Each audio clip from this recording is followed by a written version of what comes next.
Alright, folks, in about 20 minutes or so, we'll have Sergeant Major Mo here from Oregon with a full sit rep. Let me get this moved out of the way. I got some other stuff I'm going to run in the meantime while we get ready for this. This comes from BP Earthwatch. I've been paying real close attention to this asteroid. You know, it's not like an Earth killer asteroid, but it is about twice the size of the one that went into Russia. So, you know, I think it is something, when it, you know, awareness, you know, situational awareness report, you know, that if something like this comes in and goes over a heavily populated area anywhere in the world, it's going to create quite a bit of chaos, because, you know, it's going to have the explosive output of, I don't know, 3-4 times Hiroshima. So, you know, we might want to be aware of our surroundings. So that's why I'm running this right now. February the 25th, 2016. You're looking at the European Space Agency's page, and its asteroid locator. This is 2013 TX68 that we've been watching. Now, the magnitude has stayed the same at 38 meters. The date has changed now. Remember, NASA pulled their date from the 5th until the 8th. Now, the ESA has it moved from the 5th to the 7th. The models don't reflect it on both sites, but let's check this out. Now, we had before, you had two lines here, and they've narrowed that orbit down. If you watch the videos before this, you'll see where they had two different orbit lines that separated. That has been taken out. Now, at today's date, again, February 25th, you can see the Earth is in the green dot. 2013 TX68 is in the yellow text, and it's approaching Earth from behind and slightly below. The lighter orange line is below the ecliptic. When it crosses the Earth's orbital path, that's when it changes and rises above our ecliptic. But now, as we approach this, and you can see the timestamp here, we're at March 5th there, it's still behind the Earth. You see that, guys? They're saying on the 7th, and what that would mean is the Earth is going to pass that intersection possibly 2 days before the asteroid. Now, they have not said they relocated it. NASA has not said they have relocated it. And I don't know where they're getting the updated information unless they have relocated it. And they're starting to put the numbers into the models and update the asteroid themselves. But they're definitely watching it. And how do you know if you haven't relocated it now that it's going to be 2 to 3 days later? The only way you would know that is if you have located this object. Now, if we go to the ESA's close approach data, here you can see that we went from the 5th to the 7th, but the distance is still the same. We're dealing with about 11,000 miles above the planet, above the Earth. That puts it about halfway between us and the digital satellites, and this what's called the Clark band at 22,400 miles. But the uncertainty, even though as we switch to the NASA JPL, the code went from 7 to 8. 9 is the highest code of uncertainty there is. 0, they know where it's going. That has not been updated since February 11th. At that time, they went from 3 days of data arc span to 10. They had found what they thought was the object on radar images the week before. Again, they have not changed their information from the update on February the 11th. Still dealing with the same between 9 and 11,000 miles, traveling at 15.32 kilometers per second. Now, again, they haven't relocated according to their reports. 2 days, 26 minutes is the time of uncertainty. You see where I had that highlighted? So we got a great amount of uncertainty. 2 days, as we watch the JPL model from NASA, as TX68 comes behind us. But 2 days, 36 seconds of uncertainty there. That's why it's an 8. And yet they know now that it's moving slower, or that the orbit is slightly longer. I'm not sure how they're doing that. But guys, I promised an update on this as soon as the models both started changing, and we're now seeing the ESA is going back from the 5th to the 7th. NASA 5th to the 8th, but their degree of uncertainty has risen. They have not changed. Another thing that we've talked about is this particular rock alone, or is there a group? Is it a cluster of debris coming with it? They can't see it. It's coming from the sun right now. If you look at this dot behind 2013 TX68 there, you've got the Earth and the asteroid imposed on each other, moving at 1 hour increments. But it's between the Earth and the sun, and they cannot see this object. They're not picking it up on radar. They have not introduced any new information as far as data arc span into what we can see, but they keep changing the models. We're watching this, guys. It's definitely one to pay attention to. Heads up, be safe. While some airports offer a few flights to a few places a few days a week,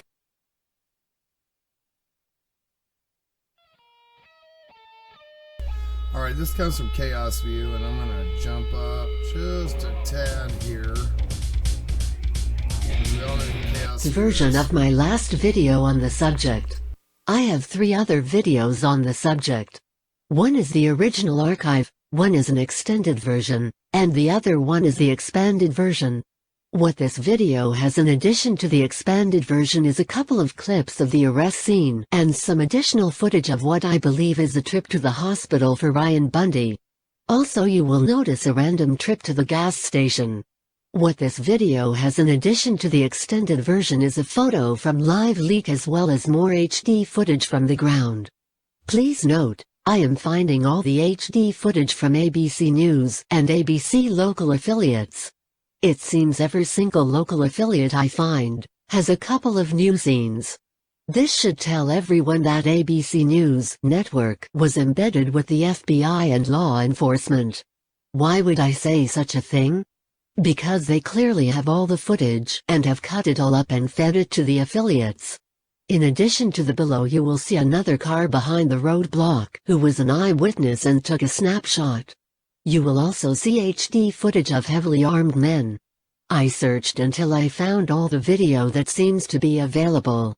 As far as I know, this contains the most footage anywhere on YouTube. Dabu777 had found a small clip of Ryan Payne's arrest, and it got me interested as to how much was actually out there. I found out some interesting information about when all of this footage was actually released by the media. Based on where I was able to pull these videos, they were all released the morning of January 27, 2016, prior to the FBI video. I was able to find a few more seconds of that same camera source Dabu777 found. I also found an additional source shot by the media with a cell phone. It is farther back, however they were traveling with Bundy in a separate car. Bet you didn't know there was another car trailing, huh? You can hear the reporter actually talk about his experience. He gets approached by a man with a military rifle and is told to get out of there. Go south.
I got out of the pickup, there was a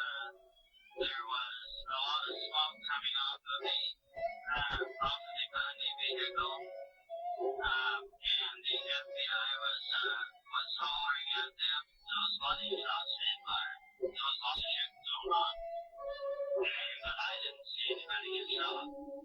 I saw them shooting at each other, maybe 12, 15 seconds. Within that time, there was probably maybe as many as 5 or 6 shots put on.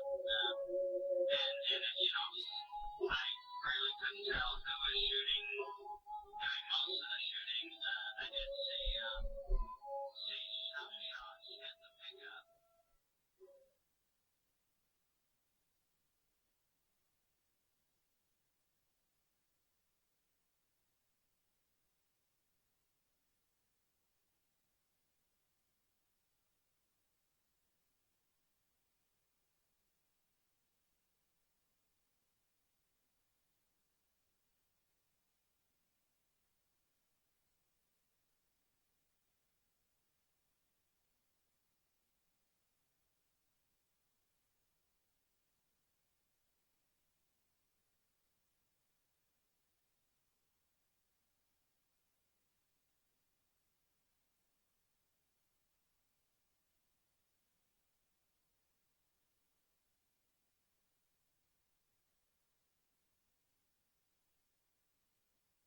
Exclusive video now from our photojournalist Dale Burkholz. He was on his way to cover that community meeting in John Day between militia leader Ammon Bundy and people who live there.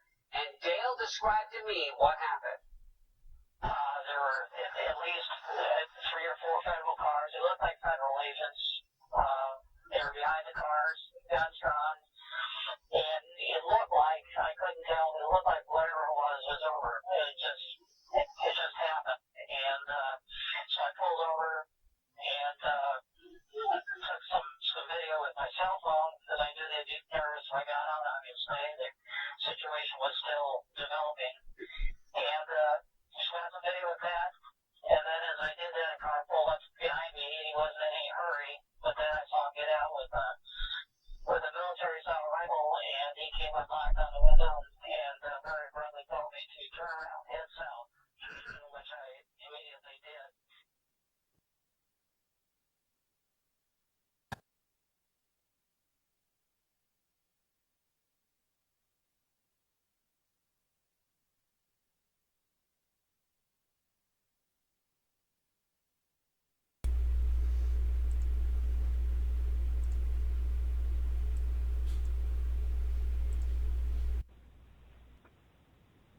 Hello. Hey Mo, how you doing? This is Nitehawk. Hi, I'm doing good. How are you doing, Mike? Oh, you know what? I laid in bed all day recharging and running out. I've been on air 8 to 12 hours a day since middle of January. Oh my Lord. Oh my gosh. That's a lot of airtime. Yeah, well, it just seemed necessary, and that's what we're trying to do. And so, we've been trying to get the touch base and get this done for a while. I know you're busy. Dev's been busy. Everybody's busy. I mean, we're all busy as hell. But, there are a lot of people. Yeah, everybody's got a different role in this, for loved ones and, Patriot supporters, right, or even those just trying to report on the ground or playing a role such as my own as reporting, and they're my friends. You're watching out for them legally. You're answering homework assignments from attorneys, or you're trying to get the attorneys connected with the right people to get character statements written, and evidence collected, video evidence to combat the government's insinuations, not evidence, but insinuations through their indictments, but no evidence has been provided yet, but we're trying to react on that. So it's just been very hectic with a complete loss of total direction. Not just hectic, but frustrating and kind of confusing at the same time. I was looking up the charges they're holding on these guys, and it's like the felony version of getting in the way of an ambulance. Yeah, it's not, or chasing an ambulance, or basically they went to have redress their grievances. They stated it clearly, everything that they intended to do, and in no message. And we all know this as we are witnesses and observers of multiple sources released consistently every day, as well as news media, that there was never an aggressive stance or an aggressive, violent threat. Well, of course, no, there wasn't. But let's back up a little bit for the listeners. They're all rolling in now. They might not even know what the hell's going on. So, how would you like me to address you? Sergeant Major Mo is who I know you as on Facebook. So, just Staff Sergeant. No, not Sergeant Major. Oh, I'm a disabled vet from the Army National Guard, and I left leading as Staff Sergeant, and it's kind of a term of endearment for some of soldiers that I've led, and they like calling me Staff Sgt Mo because they knew on the personal side of the house, my nickname is Mo, so they put it together, and among other things like high speed. All right, there you go. But you've kind of been out there either all the time or on and off since this all started, right? I remember when I saw on your Facebook, you're like, I'm out of here, I'm headed out there, so. Yeah, I'm usually, I have a family, and I respond to my husband and family's needs and come home at certain points. And, there's fear that my family had, like when, I went down just for a rally for the Hammonds. To cover that, it was peaceful. I took Stacy Barbeau, the mother of Skylar Barbeau, with me. And, we just went for the Hammonds rally. It was beautiful, and I was able to cover that and do my own little video clips and then upload them quickly. And you had Pete Santilli out there with his live streaming, and we were just trying to cover it and let Stacy see what it is, the kind of activity that her son had always participated in. So it wasn't just hearsay. And what kind of people it is that Skylar Barbeau has defended for, what he is speaking for, what it is about the Constitution that drives him. And boy, it was a fantastic experience for her. It was emotional in a positive way. It was impactful. And so she already knew how great her son was. This really touched her deeply. Affected her deeply, and she at that rally became someone who not only wanted to understand her own son better, but wanted to participate and carry his torch the best that she could in her own capacity, but kind of carry his torch through seeing the Hammonds rally. That's what it resulted for her. So it was fantastic. Right. That's what we were there for. And then yeah, it's been a confusing couple of months, has it not?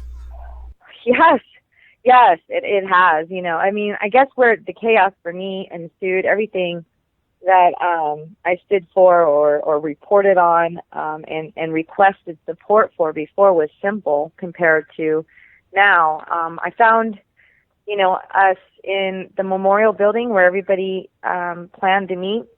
That's exactly where we were going. I actually wasn't privy to any knowledge about anybody splitting off. They were at the front of the march. I was at the back because I kind of hobble around, And a gentleman who knew Skylar Barbeau picked me up in his truck, me and Stacy Barbeau. So we were in the back, kind of following around.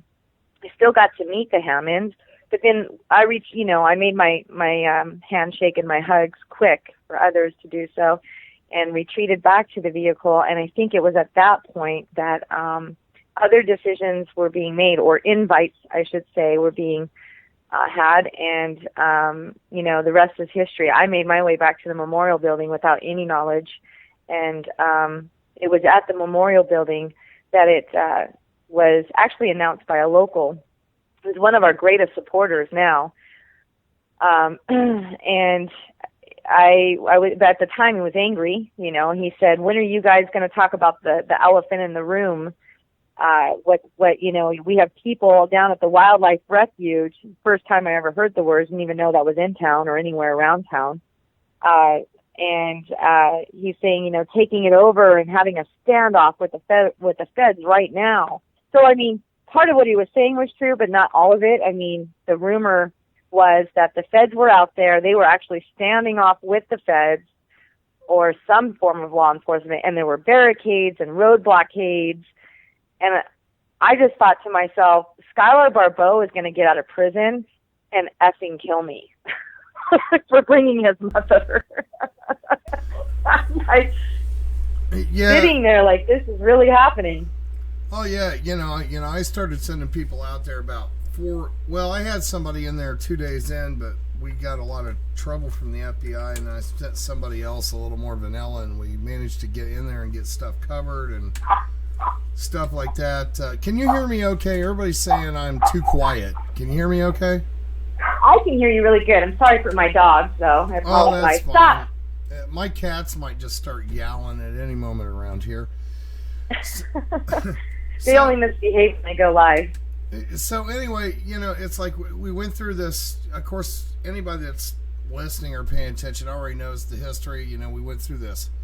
The murder of Jeanette Finicum, the arrest of everybody else. Everybody's in solitary confinement for basically a charge that is like equivalent to getting in the way of an ambulance or a cop car on the road. Except for they wanted to make it a felony. I've seen no other actual charges being drawn, but they're trying to find other charges to draw.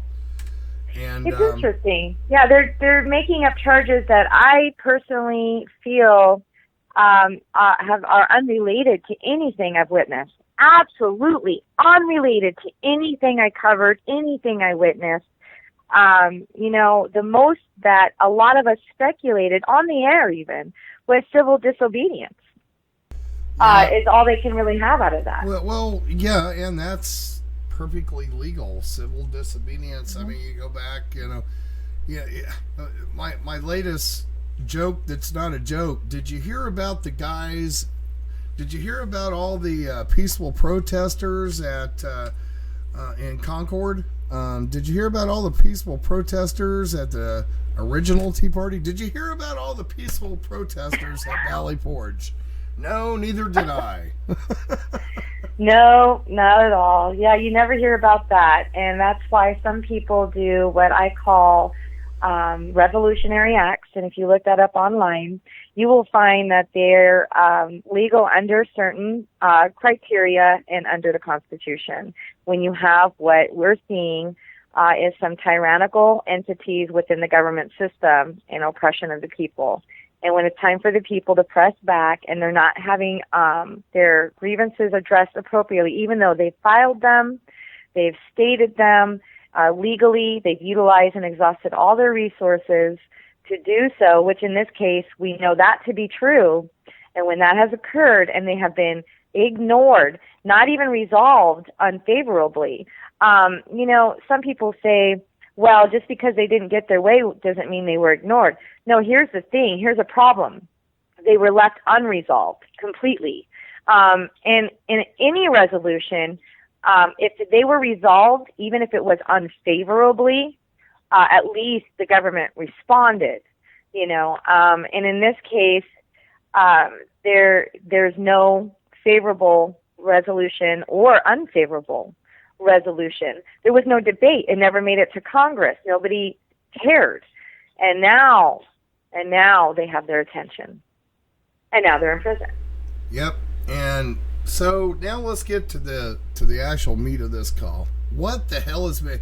You've been out there, and after this all got over, you went to Oregon, and you've been going to the court sessions and talking to these guys and everything. So I'm just going to shut up and just let you talk. I want to know what the hell, as well as our listeners and anybody that's paying any attention to this whatsoever. We want to know what has actually been happening on a play-by-play or a day-by-day basis through there, right up to yesterday when I saw no one get released. Basically just it looked like this whole thing is looking a little puppety in the court. I talked to Deb last night, and there seemed to be a little light at the end of the tunnel because the judge doesn't want to drag it out. But you just kind of go, and I'll just shut up, and you just kind of go and tell us about it, okay? Well, I'll keep the past. I'll recap shortly for you on the past court dates, since there's a lot of information out there on them. But I'll recap on the ones I had attended. I didn't attend every single one of them. I missed the first few, and then I was able to get, things here at home settled up and agreed upon with my family that I'll be gone a lot. And here I came in. And so originally, like with Pete Santilli's second release hearing, and then Jason Patrick's second release hearing, and Cliven Bundy's, I attended his initial court hearing. Originally, I have to say, you have 3 judges in mind. Michael Mossman, who presided over many of them. You have Stewart, Janice Stewart, and you have Judge Anna Brown. And in some ways, they seem to recognize the rights of each defendant being innocent until proven guilty. They say, and I say recognize, I say these terms loosely, meaning I'm providing you statements I've heard in court from them. That doesn't mean I feel they actually understand it any longer. But in court, they do cite these things. They do bring up that they're going to practice due diligence and due process. They seem to understand that there is a community of people that no longer trust the federal government system. By reiterating pertinent rights that each individual has. And they reiterate that, and you're kind of like, okay, well, let's see what you got, Judge. And I've heard this before in the Skylar Barbeau case. That judge specified that he's going to practice absolute due diligence. And let me tell you, Skylar Barbeau, we're so far away from his trial, it's not even funny. That's a whole nother ball of wax. But anyways, in these ones, I would hear that to begin with, and then with Judge Michael Mossman, he did practice what seemed to be very professional conduct at all times. It doesn't mean I agree with his ultimate decision on some of the cases, but and of course I know I'm biased, so I admit that. But it's not just my bias. I am really looking at the facts. These are really innocent people. These are really nonviolent people. And the facts that they're working off of, what really hurts everything right now, what really is unconstitutional, is these aren't facts that are being presented by the government. The government's coming in with short clips and of videos and out of context as their evidence, and then saying, see that? They said, if you knock on my door at 4 a.m., I don't care who you are, I'm going to shoot you. That shows violence and disrespect towards law enforcement. But then you look at the full context of a video in the context of the fact that it was a debate about the no-knock warrants and how that makes people feel and how dangerous that is for both law enforcement and the individuals inside their home. When at 4 a.m., you have no idea who's coming through your door. And some of these quotes being cited in states that are stand your ground, as well as provide you a good law that if law enforcement doesn't knock on your door and rams through your door and you shoot them and they die, you're protected in some states. So some of these statements were being played by Pete Santilli in the courtroom for his release hearing, and those statements were provided in his state of Ohio, where no-knock warrants are not allowed, and you have to have a warrant and notification and an appointment to come in to someone's home, and you have to make notification.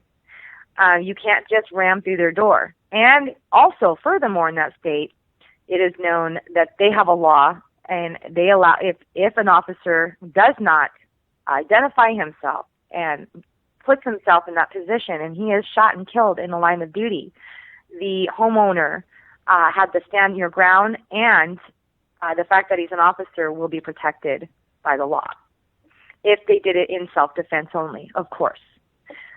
So if the officer becomes identified, it's an officer, and you shoot him anyway, that can change the story.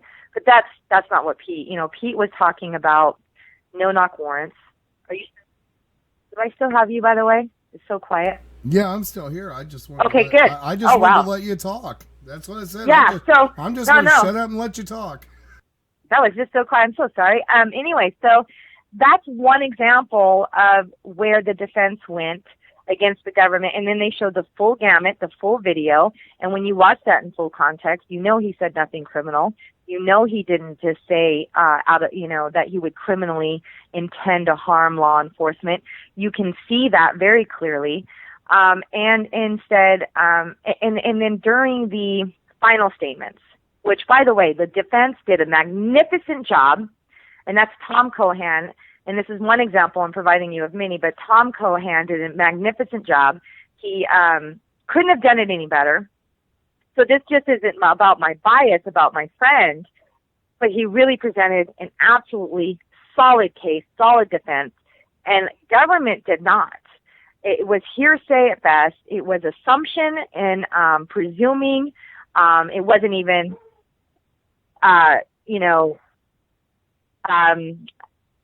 evidential at all. Hang on just a second. Hey, stop. I hear noises outside all the time.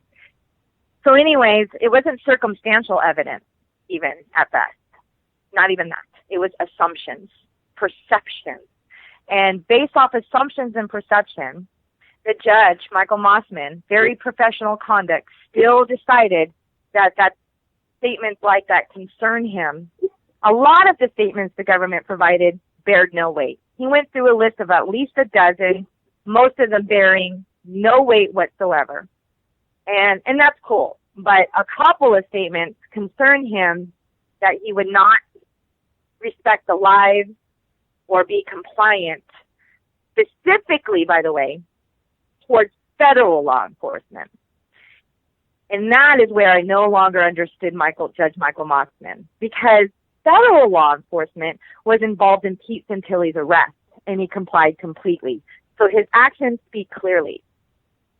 Basically, the judge decided to separate and say, I think he would be very respectful, and you've shown plenty of evidence that he's respectful towards local law enforcement. But I'm concerned about federal enforcement, even though that evidence was provided too, as well as his arrest. But we're going to detain him anyway. So that's where I'm like, that decision was based off concern, and his concern is based off no facts, nothing. So it seems to me that the release hearings are very loose, very unspecific, that they can hold you being overly cautious without any specifics to really, truly hold you. So that is why the release hearings are so difficult to watch. And it's really also hard because everybody kind of knows if you're not being released because you're a risk flight or a danger to society, if that's what's determined, it already makes your case look kind of bad. And some of what's going to be in your trial is already kind of being touched on and brought up. It's almost like you're on trial during your release hearing, and you're being told you're guilty right now. So when they say, we presume you're innocent until you're guilty, well, let me tell you, I'm here to say, during a release hearing, you're not being presumed innocent at all. And you're being held if you're still being held. And some of the difficulty in that, too, is some people were released. People with criminal records that usually are very important if you have a criminal background with actual charges concluded.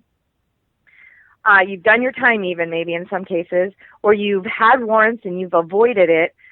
Some people have been released, and those are actually usually supposed to bear more weight. And I think as a society overall, we kind of understand, like in a court custody battle and things like that, there are certain things about a person's background that might bear more weight with the courts.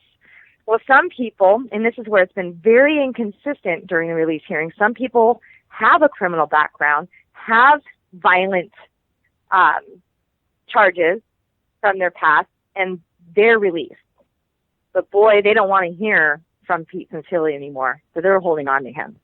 I am here to say, in my opinion, he's being held because they just don't want him to voice himself any longer. They don't want to risk that. Well, yeah, honestly, and it's kind of scaring the crap out of everybody that I had lined up to go to Yeah. all these March 5th things are now backing out on me. They're afraid they're going to end up sitting up there with them as well.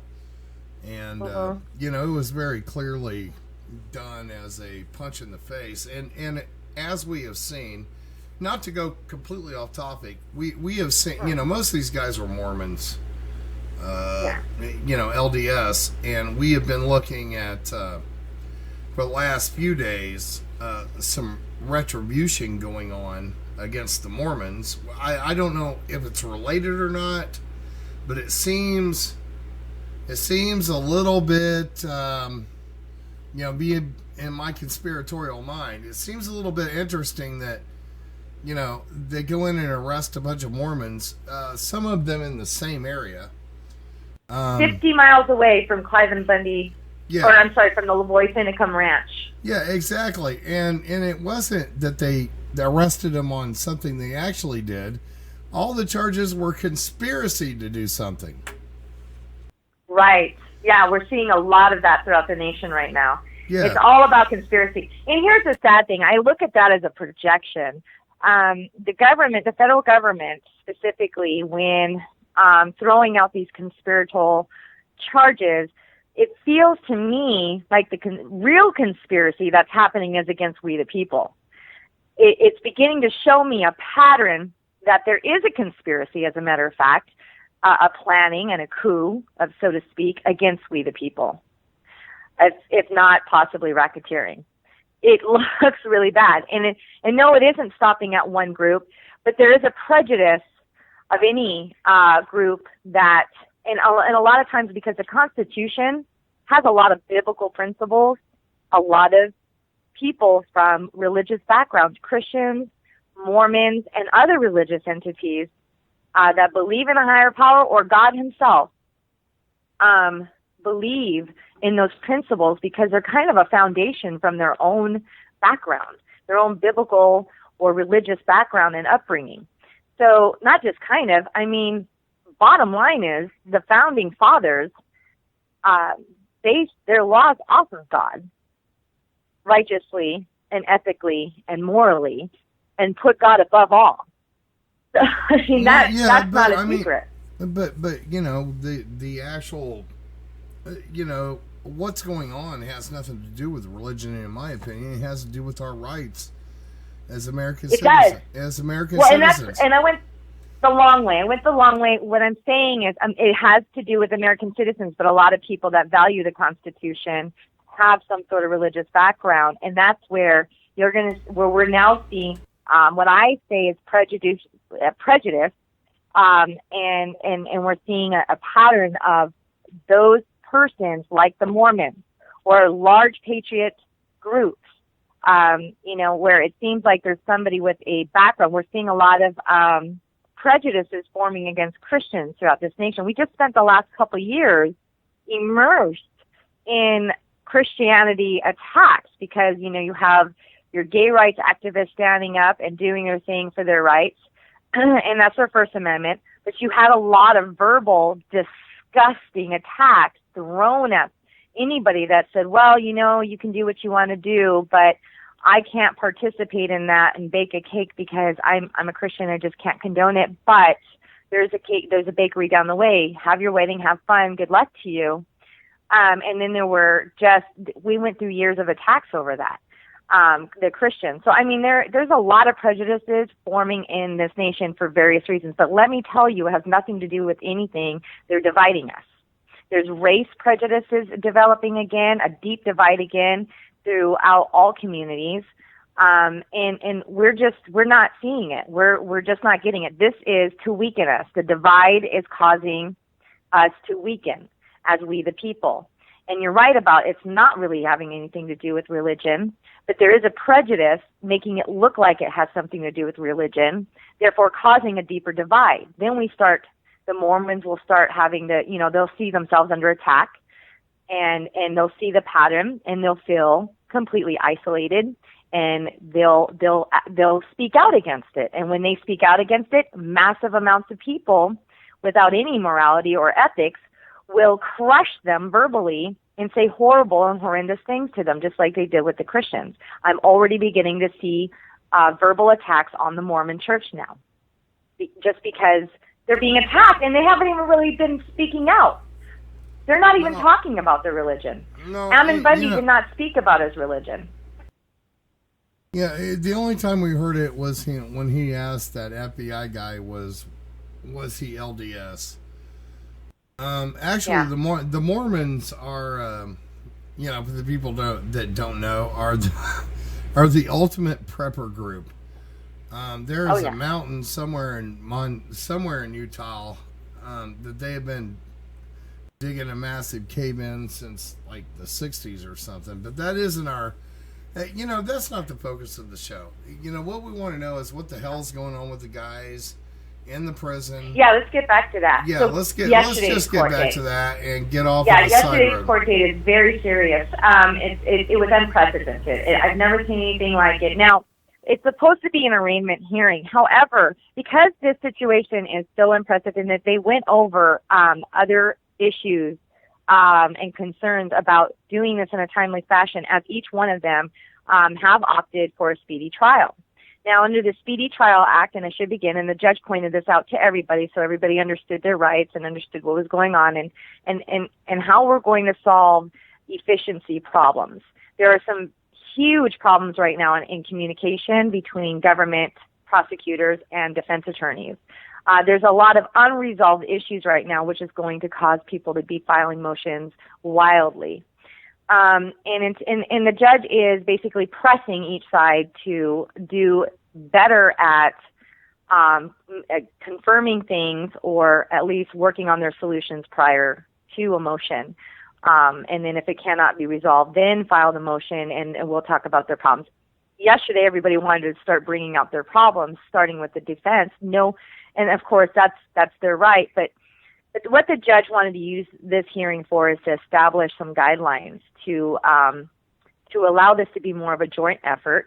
So she definitely was conceding to those needs amongst the defense attorneys to bring about a joint effort, while still individually each defendant has still their individual story and rights.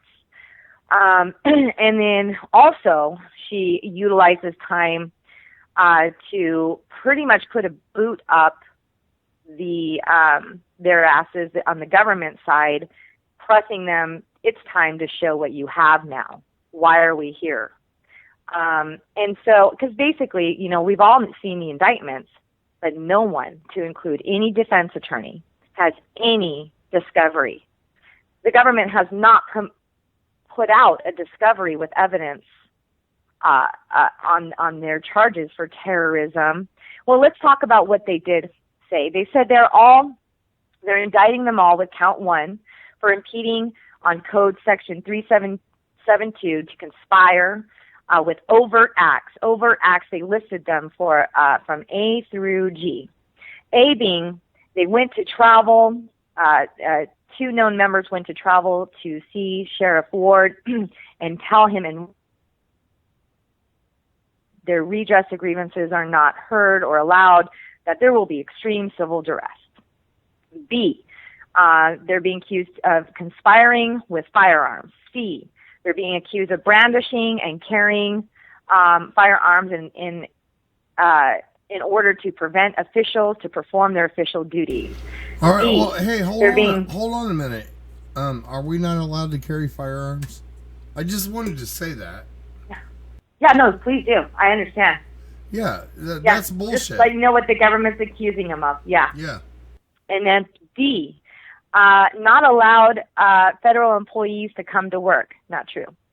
E, they've threatened anyone who attempted to remove them forcefully from the refuge. This is just accusations they listed. F, they encourage others to assist or participate in the conspiracy. And G, they've intimidated the locals. And that's all paraphrased, each one of those A through G, but that's what they listed. They also concluded that statement that they are going to be seeking fines of up to $250,000. I believe that's each person, but he didn't verify that. Up to 3 years in prison And that's at this time. And of course, as they always, an assessment fee of $100, and they always wrap it up with more indictments and charges to come, leaving the floor open for that. Interesting fact. What's all that money? What is all that money for? What is all that what? Excuse me. I said, what is all that money for? All the money? Oh, they didn't specify what the money for. It's like fees and fines that go along with sentencing. This isn't for. They did not specify that this was for any of the damage or the dues that would be paying back what it costs to have federal government agents there. They didn't specify anything of that nature yet, but that doesn't mean that won't come down the way through other motions. I guess the back point I'm trying to enhance here is the Hammonds paid like damn near $1 million over 137 acres of burn. Mm-hmm. And so, it's still, where's all this? And they paid it. That's the kind of freaky thing, but they paid it anyway. Yeah. So yeah, they did. Where did that money go? That's always the question. Yeah. Where did the money go? That's always the question. Where does it go? Yeah, we'll have to follow the money for whenever we pay our fines through the federal court system. Where does it go next? Where is it pooled up, and what is it allocated to after that? They'll probably say something along the lines of all the money that it costs for the investigation itself and each investigator per hour and whatever, they'll tally it up, I'm sure, somewhere. But when they do tally it up, they'll submit it, and I'm sure it's going to be a lot larger than that. Oh, yeah. I know. I've seen that apparently the defense team has, after the federal government was allowed to go in and fix the crime scene. Right. Today. Have we heard anything from any of them about that, the defense and the crime scene? Because so the crime scene, yes, it was discussed in court. The crime scene was a 21-day process. It's later in my notes. It's part of my notes. Do you mind if I actually just kind of get to that for you and answer that in a minute? Oh yeah, that's fine. That way I'm not wasting our time flipping back and forth in my notes, because I have a really interesting detail that the mainstream media did not report. There was a gentleman there that stood up. He was sitting right next to me, by the way, and I had no idea who he was or what his intent was. Really nice older gentleman. His name is Ronald Charles Ruman.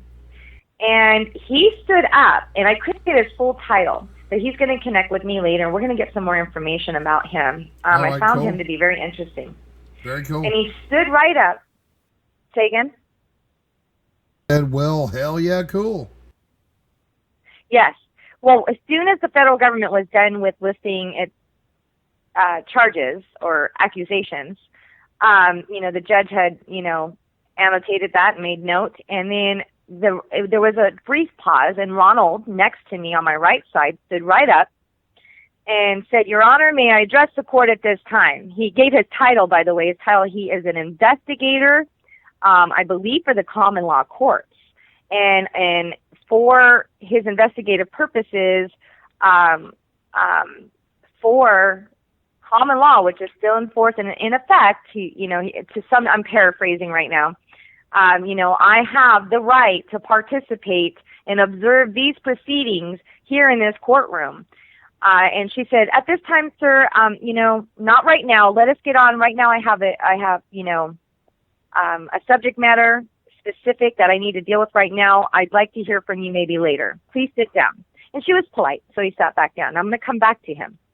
Okay, so Anna Brown decides this is the time where she's going to explain everybody's rights, and she goes on to explain and emphasizes that they're all presumed innocent until guilty. Now, I think you've all heard, and it's all very accurate and very true, that some of them, as she went from each defendant to defendant and allowed them to speak, they passed around a microphone to do so in some cases when the microphones were closed. And attorneys were also introducing themselves at this time too. And they pled also not guilty at this time, as well as when she asked if she understood their rights in the things that she had explained to them, to include the innocent until proven guilty, facts and things that she had provided the entire court in detail, by the way, but that takes too long to explain. She explained it in length. And some of them, and it started with Ryan Payne, he stood up and he said that he pretty much understood, that, what was taking place today, but that he doesn't understand that he is being presumed innocent when he's shackled up. The next one who does? Yes, exactly. Yeah, I don't mean to interrupt you, but who does assume? Okay. Who could possibly say they're assumed assume they're innocent when you're shackled up in isolation? Yeah, exactly. And he did specify that I'm still in isolation, and how can you presume me innocent and treat me this way? Yeah, we're being treated in such a way as I think we're being presumed guilty. Yeah, exactly. I told all these guys way early in there when we had a meeting. Hold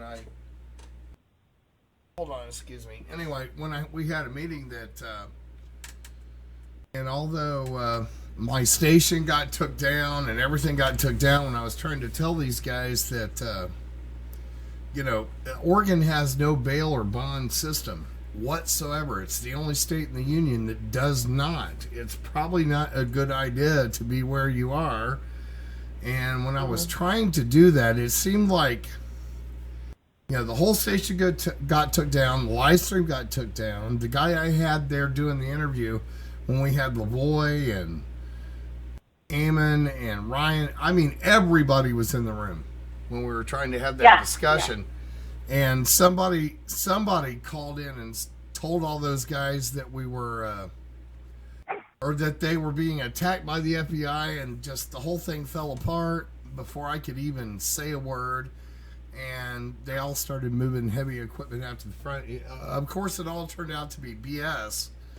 But, that that never got assessed to them. Tell your dogs I said, roof, roof, roof, roof. I'll tell them that you said that. Okay. They're just being butts right now. I swear they were quiet all day. Oh, that's okay. Dogs will be dogs, and you're their mama. Right. So. Yeah. So, if you don't mind, I'll carry on, because I have some juicy details that went on in there. It's just of course, carry on. It was interesting. Yeah, carry on. Okay, so we went through each guy and each attorney, and I'll get those names typed up. I'm still some of the attorneys were really quiet, so I didn't actually get all their names. I got most of their names though. I'm really working on collaborating that information factually, but I do have most of them. So I'll get my list started with what I do have, and then leave the attorneys I don't have blank. Until I actually find those names. They're actually hard to Google because they're not really all putting themselves out there like Michael Arnold does. Now, the other ones that stood up, let's see, we have Jason Patrick. I love what he said. He's one of the last ones that have said, when he recognized the court, he said, I understand that the federal government is going to do what the federal government is going to do, and that I have no rights. There was some applause to each one of those, by the way, that had the right to address the court and the courage to address the court so honestly. And the response from the judge, and this is a judge I particularly was most disappointed in when Jason Patrick was before her before. I was very disappointed in her conduct towards the defense attorney and her lack of professionalism. She had a body language, a tone that I found to be disrespectful, and I found unprofessional. Release hearing.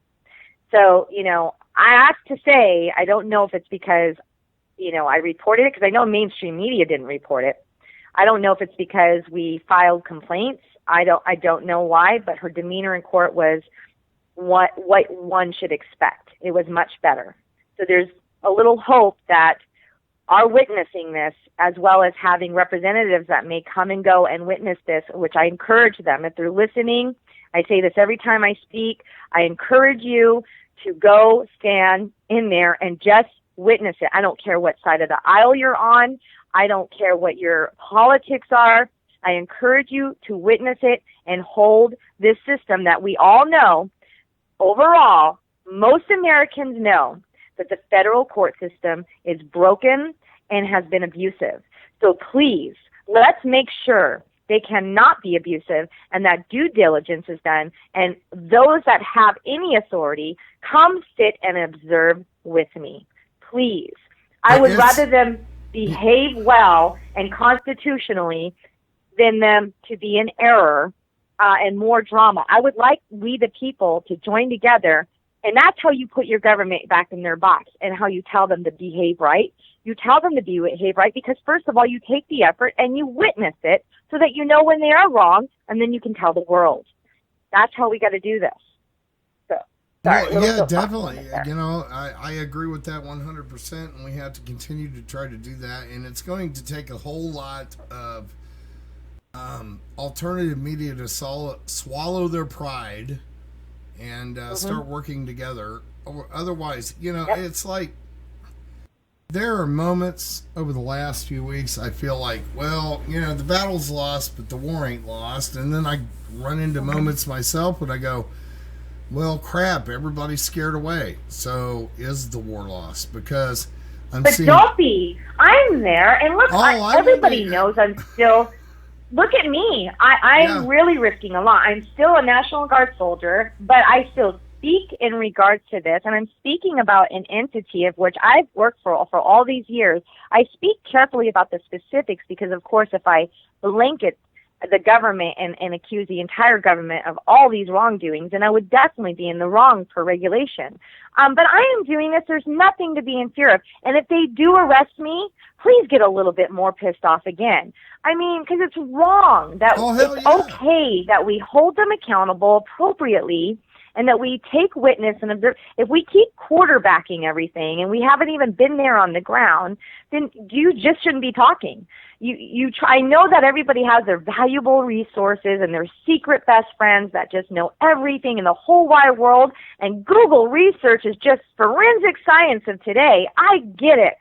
But damn it, if you're not there, you really don't have the facts. And if you miss one detail that actually is in full, that makes a whole situation, giving it its entire context, then you don't truly have the facts. There are sometimes details that people are missing that actually define a situation. And when they miss that one detail and they latch on to all the other details that fit their narrative, they're not helping their country right now. This is our country at stake right now, and every time we try and pick this apart and quarterback it without details, we are actually hurting not just these guys' cases, but we're hurting our nation.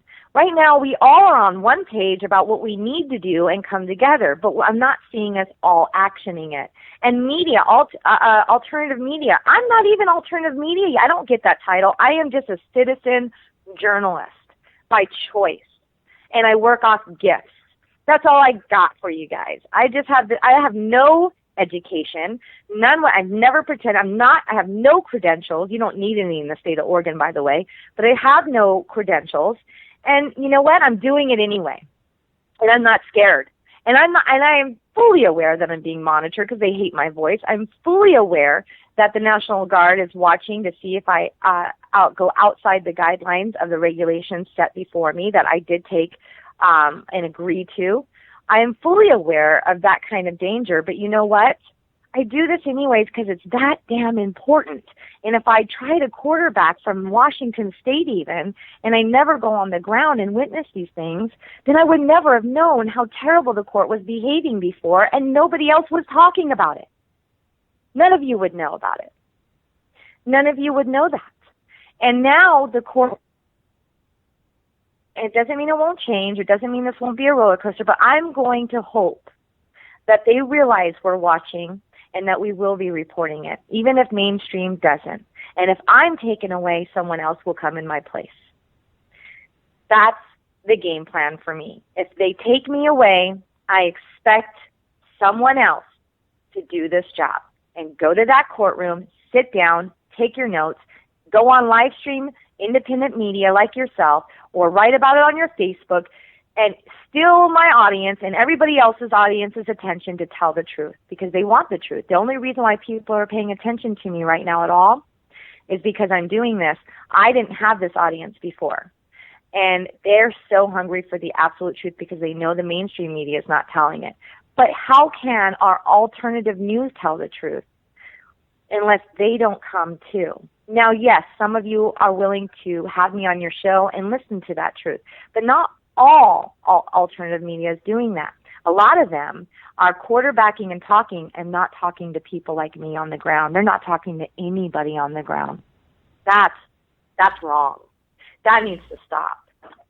Yeah, it's there's the strangest a strangeness that I cannot even describe in with this. I was discussing with Deb yesterday, and it's like, how the hell do we work this out?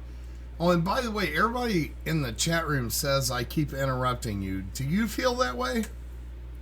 No, I think your points are interesting to add to it in their perception. All right, you guys, it's okay. It's a conversation, guys. It's good. Yeah. I keep hearing moments when you're running out of breath, so I kind of move in there to let you catch your breath. That's what I'm doing. I'm an interviewer, and I'm interviewing you, and we're talking. And you're right, though. I do run out of breath. Really good discussion. So I think I do have some health issues. That's why the guard is actually letting me go. So that's I do run out of breath. So, but I do have some important things. Let's move on.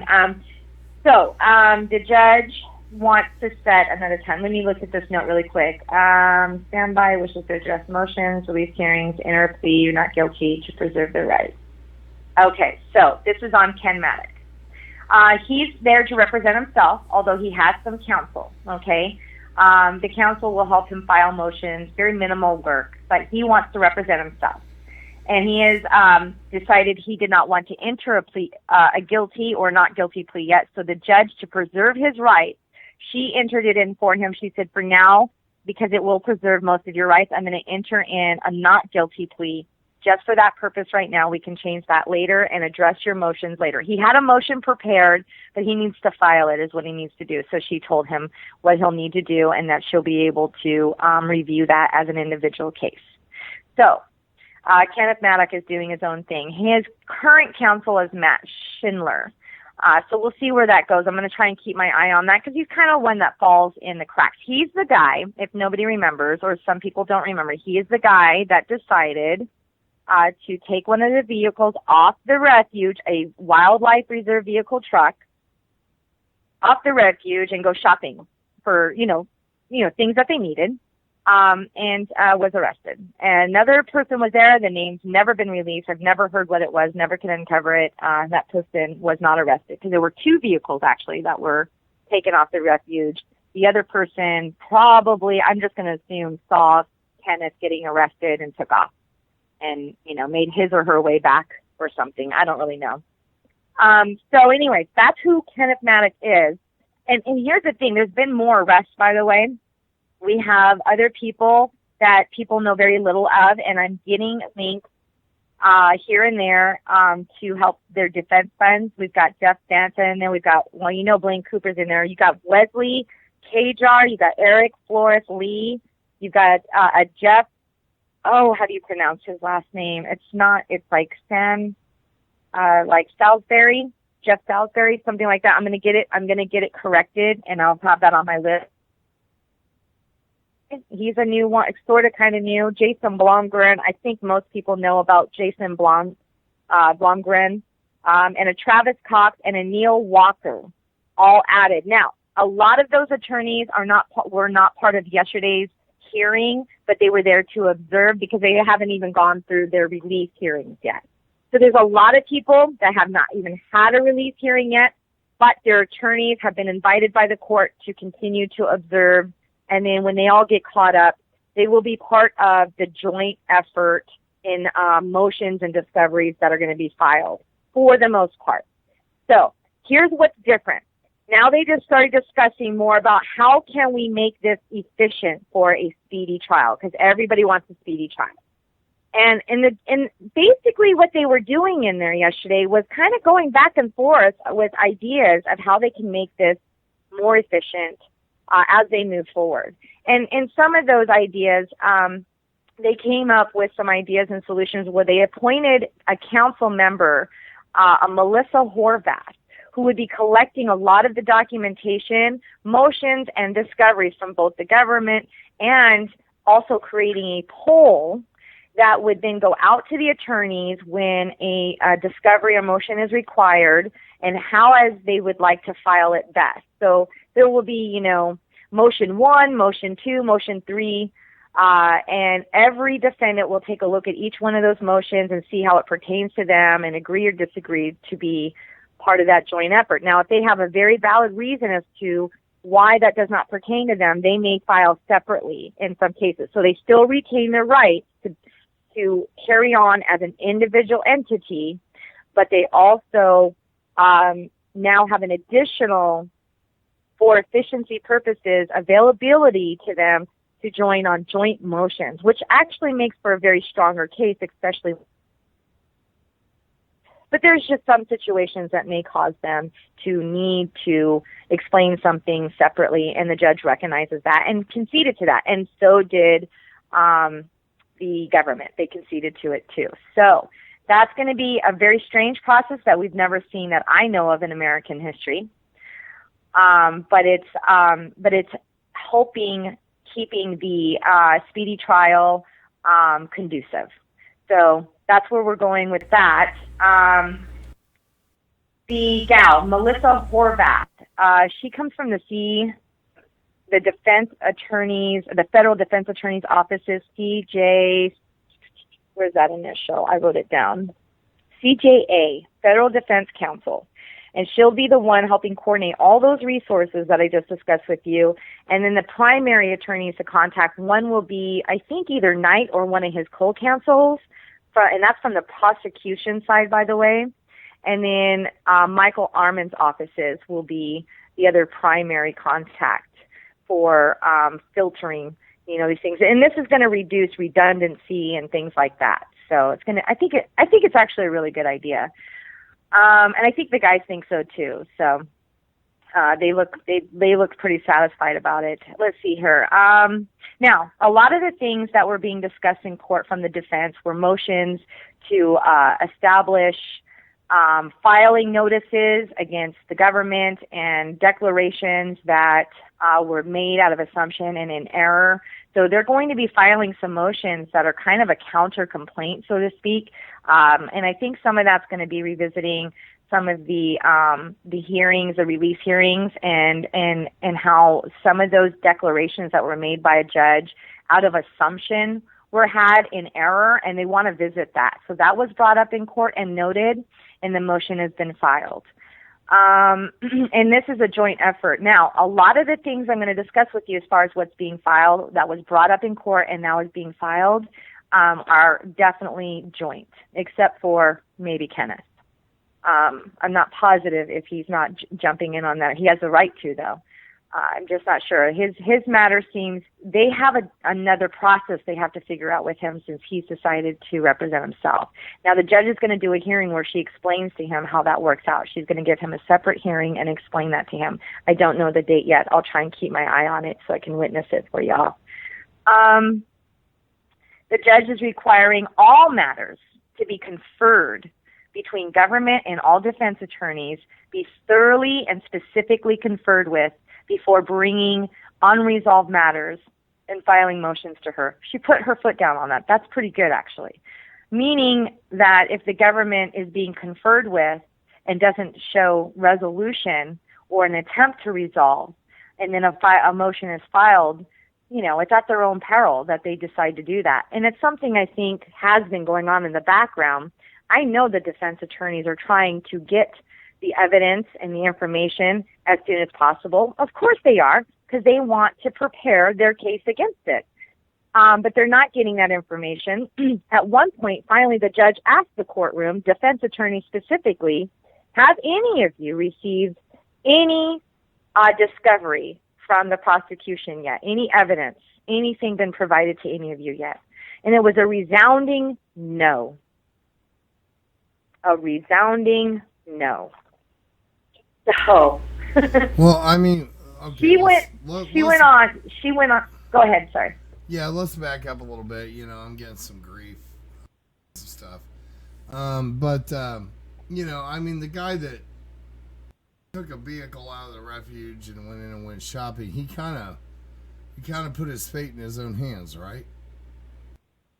Well, yeah, but you know, what do they have him on? Okay, they have him. They have him on the same charge. I mean, they're indicting him with the same indictment charges. Okay. Right. But realistically, as we understand it, in our perception and constitutionally, he drove a vehicle that was not his, that did get reported stolen, and that is definitely a charge he's facing. But that's not the only charge he's facing. So, in the context of everything, the man stood with them, and then he did something on his own that they didn't, you know, condone, and that's all there is to it. I mean, he did, and that's where his arrest comes into play, because he did something like that, and that charge may be the only charge that you and I might say probably would stick. Like, it is not your vehicle.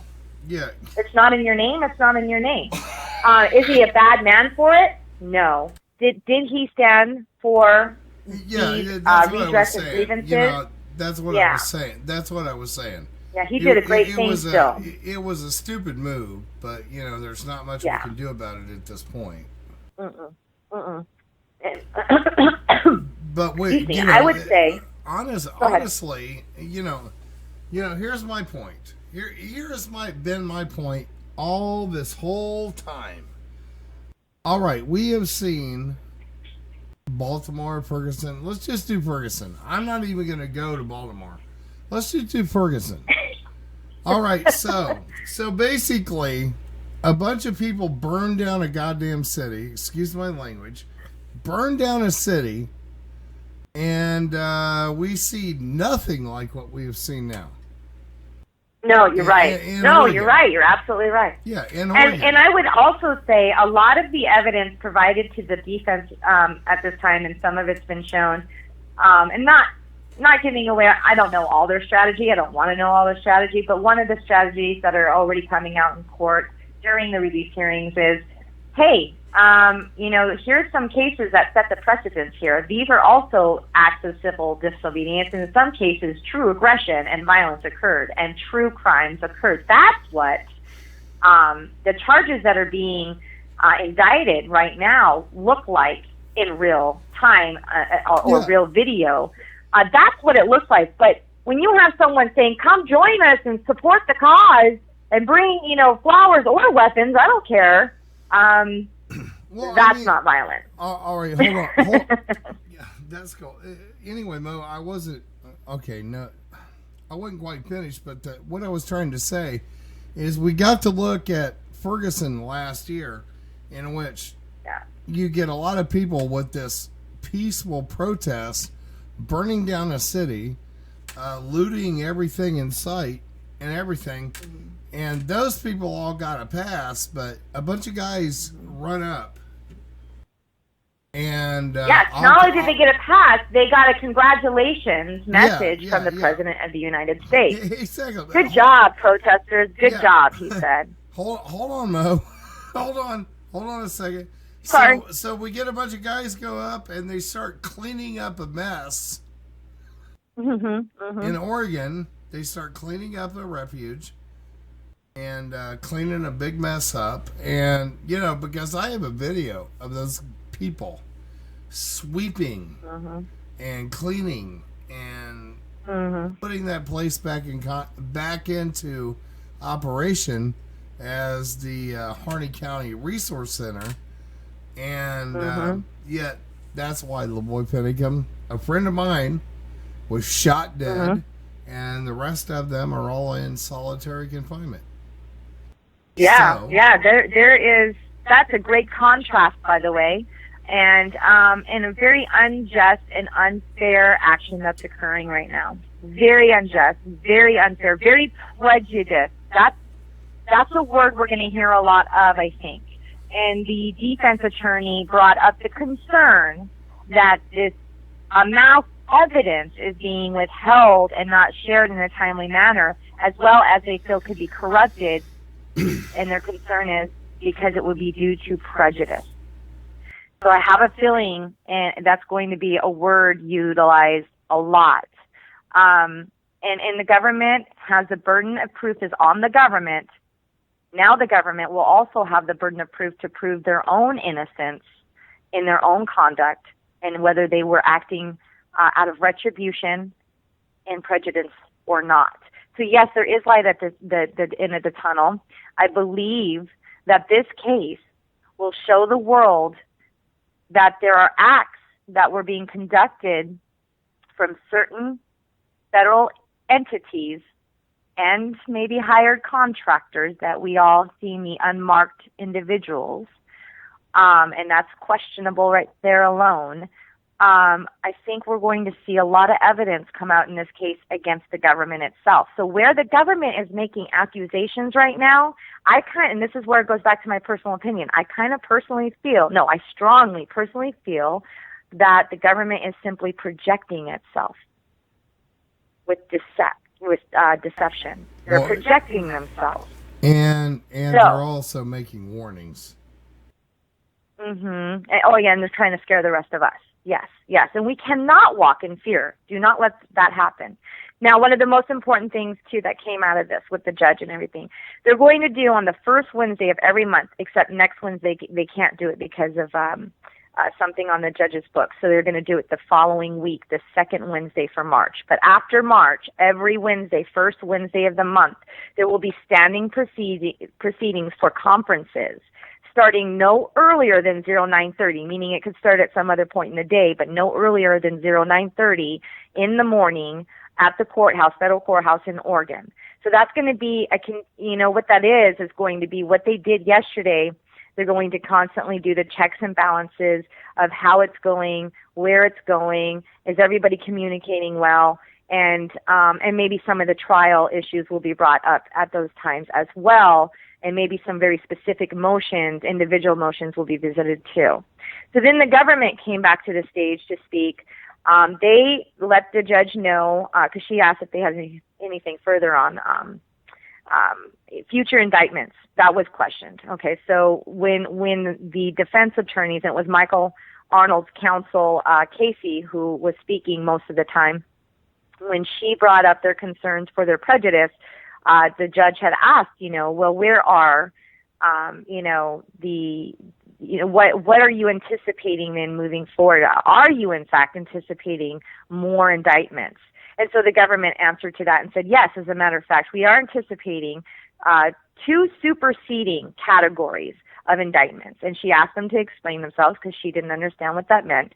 And they said, well, one would be for us to seek more. We're seeking, as the evidence is processed, we'll be seeking more individuals that may be indicted based off the evidence that we process. And then the other category that we're looking at is indictments that are based off the evidence itself that is still being processed. So that could bring more additional charges to all individuals. Yeah, and okay. I have a little bit of video. Somebody pointed out that I missed when I sent Sherry out and she was interviewing Jeanette Finicum. Right below his feet was because they're going to try to use the Paiute and Native American stuff as a charge. We know which is hilarious because the Native Americans never even came to look at their things. Right. They weren't even watching their stuff before. Yeah, exactly. All right. Yeah, exactly. But hold on. So we did a video with a boy, and Sherry, when she was getting ready to shut down, pulled her camera down and showed that the BLM was using one of their smudge pots as a doorstop. A smudge. Outside of the refuge that it was sitting there from prior to their occupation. Yes, I saw that. Exactly. It was a pot and the stick, and it was being used as a doorstop right there at the refuge. It was sitting I saw just that. outside that door. Yes, I did see it too. I just was like, what the heck? Like, okay there. I just stayed away from it. Right. So, if they, I see it and I walked away. But the point I'm trying to make is, they're going to try to use that as charges. And so... Yes, they are going to try to do that. But I think the dust settlement and things of that nature, too, will show the length of time that these items were left neglected. Right. So let the government do it at its own peril. I'm going to be using that as a quote, by the way. The judge actually said that at least 2 times in court, reminding the defense as they were trying to do motions at that moment that, today we need to just talk about how we're going to work through this for the future. So save your motions, file them though, please. But for right now, let's get through, the most effective way we can move forward. She almost was a little testy about it, but she actually watched her tone very well. She kind of she reined herself in appropriately and stayed professional. I was appreciative actually in this case, and I'm not playing devil's advocate. I just hope that what I saw before will not continue. What I saw before in the release hearings, I will never see again, because we don't have room for that. Now, if they do behave that way again, all the way to the judge, I will report it to you all if I see any misconduct like that. But what I saw this time is that she actually had great points, and she was just trying to move yesterday along, not because of any unjust reasons. She wasn't preventing due process. She's talking about how we can better do this and promote due process. Now, I'm not saying that isn't a show. I certainly hope not. Of course, everybody suspects it's just a show. But hey, if we're holding them accountable and it's working, then that's great. So back to the government, what they said was, she asked them, well, how long is it going to be for you to begin to process? How long do you think you're going to need to process the rest of this evidence that you've just finished, which took 21 days at the refuge, and your reports from the FBI, and get those into a discovery? And he said, I don't think we can get this done in less than 90 days. She said 90 days is absolutely unacceptable, and strictly told the government that you will get your resources together within a couple weeks. Now, that's her first statement to it. They visit that a little bit later, and because they kind of pressed the issue for more time, more than a couple weeks, and this is a speedy trial, mind you, they're really trying to drag their feet in this so they can get all their ducks in a row and do as much damage as they can and file as many indictments as possible. And we all know that. The judge said, I advise you to get your stuff, your resources, your evidence together, and I want you to begin to process what you do have now by next Wednesday. Now listen to those words careful. What you do have now. She's leaving room for them to continue to file more discoveries of evidence in the future. So she didn't say they can't stop filing their discoveries, but she is saying you're going to start showing us your cards now. Okay, so there is that. So is the judge actually being a judge, or is she being a control judge? What is your opinion?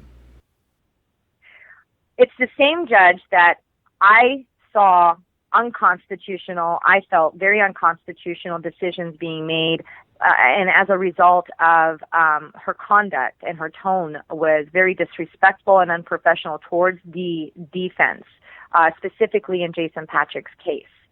So I saw that, and now I'm seeing this. I don't know. I just know we got to keep our eye on it. So you know what I mean? So you think possibly she has educated herself between now and then, or then and now? Possibly. I mean, it's not like she called me up and said, Staff Sgt Mo, I saw what you wrote about me, and I'm going to change my ways. So I don't really know. I'm going to be right. Hey, Judge Anna, how you doing today? So I don't really know. And I don't know if anybody else amplified when I wrote the truth about what I witnessed. I don't know how amplified it got, and if it ever, made its way much further, because MSM is watching my page too, but they take out what they feel like taking. They cherry pick, and they don't put out the really important and stuff that is actually very damaging to the positions these people hold. It's very damaging because of their own actions, not mine, but their own actions. But the MSM isn't portraying that truth. They're portraying a narrative. MSM is never going to portray that truth. That's kind of why I've been getting with you, and we're trying to put together this new website, American Spring 2.0. It's www.americanspring.us. And what I'm doing is, as long as Mo tags me, I find it, and then I post it up there on that website. And we're also covering, trying to find where all of the protests and rallies are going on. Seems like a lot of them are going down on March 5th. And yes, they'll be doing that very often. I talked to Lavoie Finicum's niece, and she is definitely going to be doing one on the 5th of every month, no matter what day it is. Right, and I need to get live streamers out there to cover this. I'll even help you financially if you'll just get on the sites and do this stuff. Roger. So, get onto the site, do the stuff, and if you can be on the site of these really good protests and not grass growing, of course, I'll pay you $20 an hour for video, because it's really important that we get this done.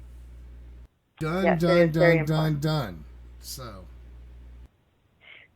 I went over why the Speedy Trial Act needed to be conducted a little differently, just to still remain conducive to the Speedy Trial Act as she explained it. I've gone over that with you, and these are extremely important things. Now, Pete Santilli will be, he's filed his motion for one more release hearing, and I want everybody to hear this. Families that are in contact with the attorneys, if you're listening to this right now, Pete is on his third release hearing trial, and it's going to be Monday at 3 p.m. You know why? Because his attorney consistently at the end of each release trial asks for the ability to file any further motions and discoveries if he happens upon them. And he has, so he continues to push for his release. Talk to your attorneys and ask them to file those motions if they happen across any further evidence that can help their case and you're still interested in pushing for that release hearing. And if you're attorney and you think it's a good idea without impeding, I know there's a balance in things, without impeding a speedy trial, it's something for you each to consider. It can be done. I witnessed it, and I'll witness Mondays at 3 p.m. with Pete Santilli, okay? The government disagrees with it and then had to concede, as the judge stood with the defense, stating that that they just, if they don't have any further discoveries themselves, they just come and show up with what they have. So, and she also reiterated that in regards to everybody's case in the joint filing by Wednesday. If you don't have everything you think you want to have and have it all established, just come and show up with what you do have. Well, yeah, I'm still confused over the Pete Santilli, but that as soon as they let him go there, he has to go. He has to go to Nevada, right? No, we don't know. Are you talking about Mr. Cliven Bundy? No. They actually have put an indictment on Pete in Nevada. Oh, they have, but I haven't. We're not there yet. Mr. Tom Cohan is like that. We're not quite there yet. I want to get through this right now. So he's dealing with this one. It's not going to happen simultaneously for him. All right. Well, but Nevada has ordered Cliven Bundy to return to Nevada and deal with those indictments there in Nevada. All right. Well, the thing, the concern I had is as soon as they cut him loose. If they can cut him loose in Oregon, that he's going to be sent right to Nevada to answer charges down there. Yes. Yeah, it's possible, but that has not occurred yet. No wind of it yet. Not yet. We'll see. Others were indicted also with Nevada, too, that were at the Bundy Ranch. So not just Pete, not just Cliven. Right. So we shall see. Yeah, they're all the Bundys. Yeah, they're making a big pile. So. Right, right. So, looking at my notes here, defendants are going to process all motions. I'm just looking to see if there's any important other detail. Oh, our gentleman that stood back up. Let's not forget about him. Oh, and there was a trial date set already for the 13th of April that could change, but it was annotated. At first, the judge had brought up the April 29th trial date, and it was corrected by one of the clerks and an attorney that brought to her attention that it had already been motioned and filed for the April 13th. For all the defendants, for all of them, defendants all will file a record and joint but very specific discovery in motion. And something else you all should keep in mind about the Speedy Trial Act. It was brought to everybody's attention in the court that it requires only 7 days from the initial appearance. Two things, actually. When you have initial appearance, each defendant has a separate initial appearance. They're going to be provided the opportunity to, lack of better words, and paraphrasing only because I can't remember what she said exactly, but kind of vote and to figure out decisively on a new initial date for all of them to kind of collaborate from to begin that 70-day clock, which we're past the initial day, but they're going to decide together on the best date that the clock started. The second thing to understand about the Speedy Trial Act is that every time a motion is filed, the clock stops. That's telling. And that's something we see often abused on the oppositional sides. So watch out for tons of motions being filed just to stop the clock. Just saying. And then it starts again after said motion is visited and resolved. Let's see here. I think those are the important things going into court.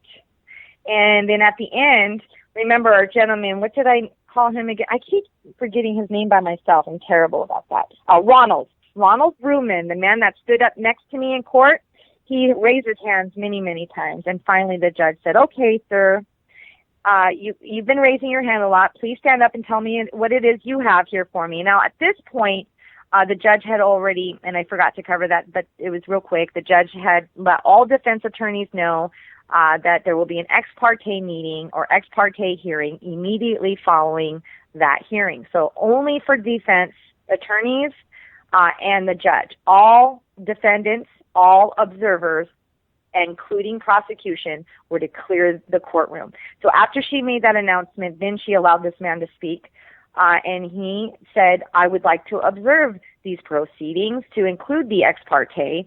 She denied him for now, but cited that he can go ahead and file for his observation and investigative purposes. So, taking him for his word that he is who he says he is and that he is appropriately licensed and so on and so forth. Once his motions are filed, it will be visited. I don't know how they'll handle him and if they'll invite him as a person of observation. He also wanted to attend to today's investigations. Did I remember to tell you that today the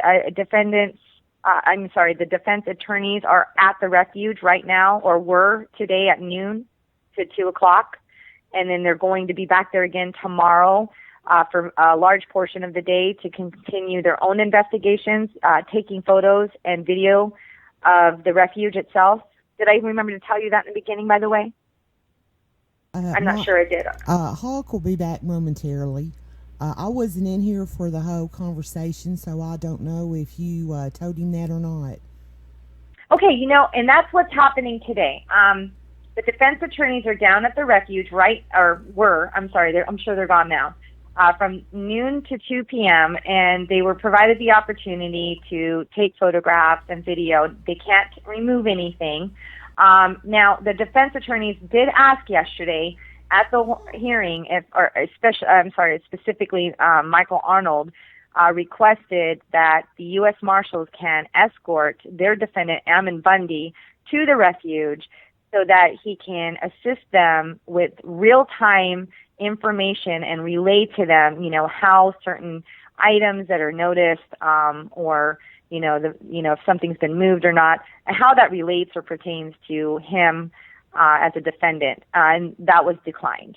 But she did say go ahead and file a motion for it. And the other thing is, she ordered, it was requested by a defense attorney, can't remember which one, but it was ordered that all U.S. Marshals, and the judge did concede and put the order out, all U.S. Marshals are to remove all other defendants from other states, not including Clive and Bundy, but the rest of the defendants from other states into Portland, Oregon, so that they can get caught up with their court proceedings as they are trying to comply to the Speedy Trial Act. So we should be seeing the rest of all those other defendants out there in Nevada, like Jason Blomgren,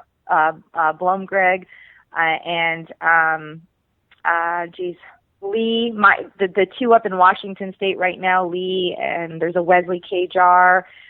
There's several out there floating around, and they're going to pull them all into Portland, Oregon here shortly. We'll be seeing that soon.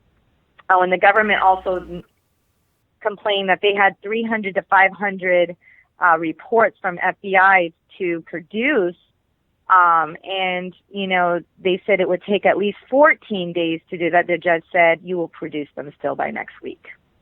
They tried to press one more time for a little bit more time. So they went from 90 days to requesting 14 days, and then the judge said no, next week. So she is sticking to that at least. Well, I keep hearing that they're going to try to push the trials up to 2017. Yes, she made mention of that. Now, nobody else but her said anything, her being Anna Brown, the judge.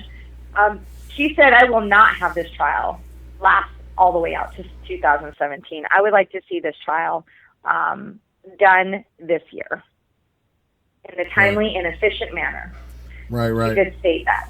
Well, I mean, so Ronald Ruman, by the way, one more thing happened outside the courtroom with him. A couple things happened. The Sharps family sang for us before court. I missed it, though. I came in just after that, but I saw them downstairs in front of the media. That's because there was a protester of some sort. I really don't know what he was there from. One single person with a bandana across his face. He gave like what looked like the Black Power Panther fist thing, but then he was just preaching about Jesus, so I don't really know what his intent was. He was just kind of yelling it and asserting himself. No big deal. Freedom of speech, yo. And then the Sharps family just decided that was kind of some weird distraction, and we're going to sing. And so they sang again. It was beautiful. So there's videos out there of that. It was I was brought to tears. It was beautiful. And then the other thing that happened right outside the courtroom, the Ronald gentleman, he was trying to get to the court clerks to further discuss his matter. I don't know if it's because he intended to file his motion or not, but we were all escorted out of the courtroom as it was, ordered to be cleared.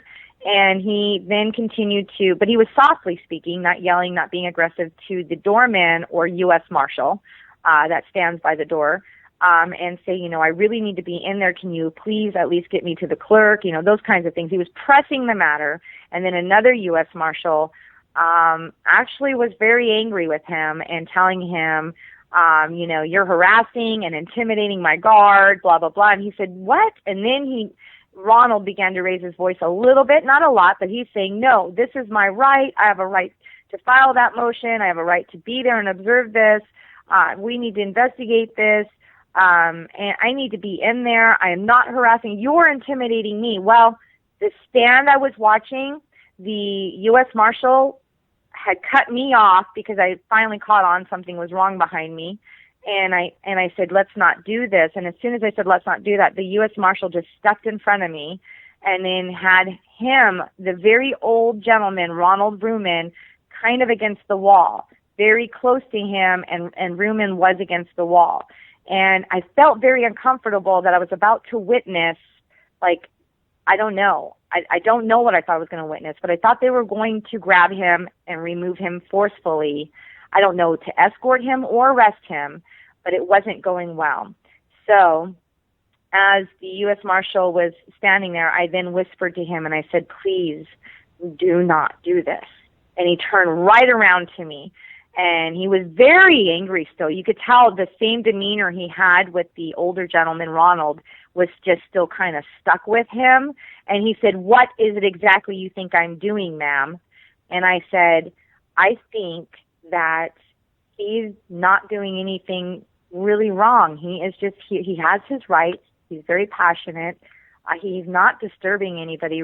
Yes, he is, ma'am. And then he defended himself with me about how he was, bothering the doorman, things like that. I just asked him that, we can conduct ourselves very patiently as professionals, and that we should continue to ensure that we, de-escalate all situations and restrain ourselves, like I know you professionals would absolutely do, to restrain ourselves. And I would be happy to take this man downstairs with me right now, if that would be okay. He let me do that. He calmed down right away. He let me do that. Well, I mean, we went it's downstairs. You can't pretend to even fight or win a battle within the camp of your own enemy. Yeah. No, it's really, really tough. So, but I do want to say this. The U.S. Marshals and DHS that I've encountered over and over every time I've been in the courtrooms have overwhelmingly been extremely polite to all of us supporters, as well as the media, everyone. They are not harassing us. There have been no incidents. Wait a minute. Did you say DHS? Yes, they're there. DHS is in the house. Department of Homeland Security is there. Yes. In uniform. Full gear and everything. Not tack gear, but the blue uniform. And, the DHS patch is there. Everything, mace and guns and all kinds of fun stuff. There's one really tall one, by the way. I'm like, oh my God, he's tall. I am definitely not going to F up with him. But wait a minute. Hold on. All right, so let's rewind a little bit and go back to Ferguson. Mm-hmm. Now I'm really freaking and maintaining my language confused. Mm-hmm. And Baltimore. And again, retaining my language and really confused. What? Mm-hmm. Oh my God. Yes, we're all peaceful. We've done nothing wrong to act out. There's no indication that we would, but it's the prejudice that's been set forth. I know what you're speaking to. All the security that's there. Well, first of all, it is a federal courthouse. They do often have a lot of the security there. Skylar Barbeau's case, same thing, though. They do beef it up when we come around, as if we're going to pull some sort of riot inside the federal courthouse, which we would never do. But they're making a presumption based off prejudice that everybody in the Patriot movement is insightful and angry and aggressive and gun-toting, crazy, brandishing people. Because, what's the government promoting in the courtroom right now? Just that. That's what the indictments are about. And what's the media promoting right now? Just that. Even though there's not one piece of footage out there that exists that shows any truth to that. There is no aggressive tactics that have ever taken place on that refuge. You've witnessed it. I've witnessed it. Nothing of that nature. No one brandishing weapons. Weapons are allowed to be carried. That's your Second Amendment right, whether you carry them slung or relaxed or casually or in your holsters.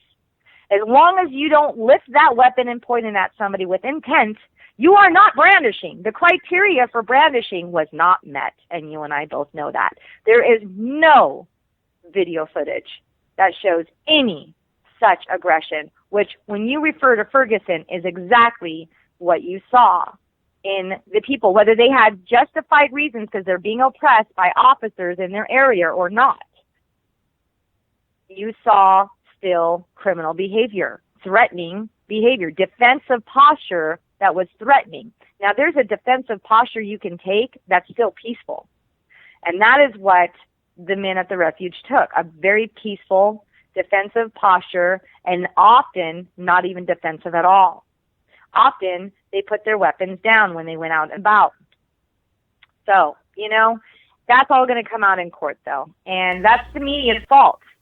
The media portrayed by language only with no video evidence for the rest of the world untruths. And now the rest of the world, lacking their support where it should lie, did not stand with true Americans because they believed the mainstream media, even without the video and without the footage. There is no video footage that shows any kind of conduct that was illegal. Yeah, there was no violent conduct by anybody at the refuge. The only violent conduct I saw was the, of course, everything we all know about with Lavoy Finicum. Yes, that's the only video with any aggression that exists is the murder of Lavoy Finicum. Yeah, and the attempted murder of everybody else that remained in that vehicle. By a miracle, they did not die. I will post you a link to this a bit. I've been working with somebody that actually does video. I'm not really good at it. I did my own idea of what I saw, but this guy is really good at video. I'll give you a link to it. It's a 9-part series of all of it, all the way through.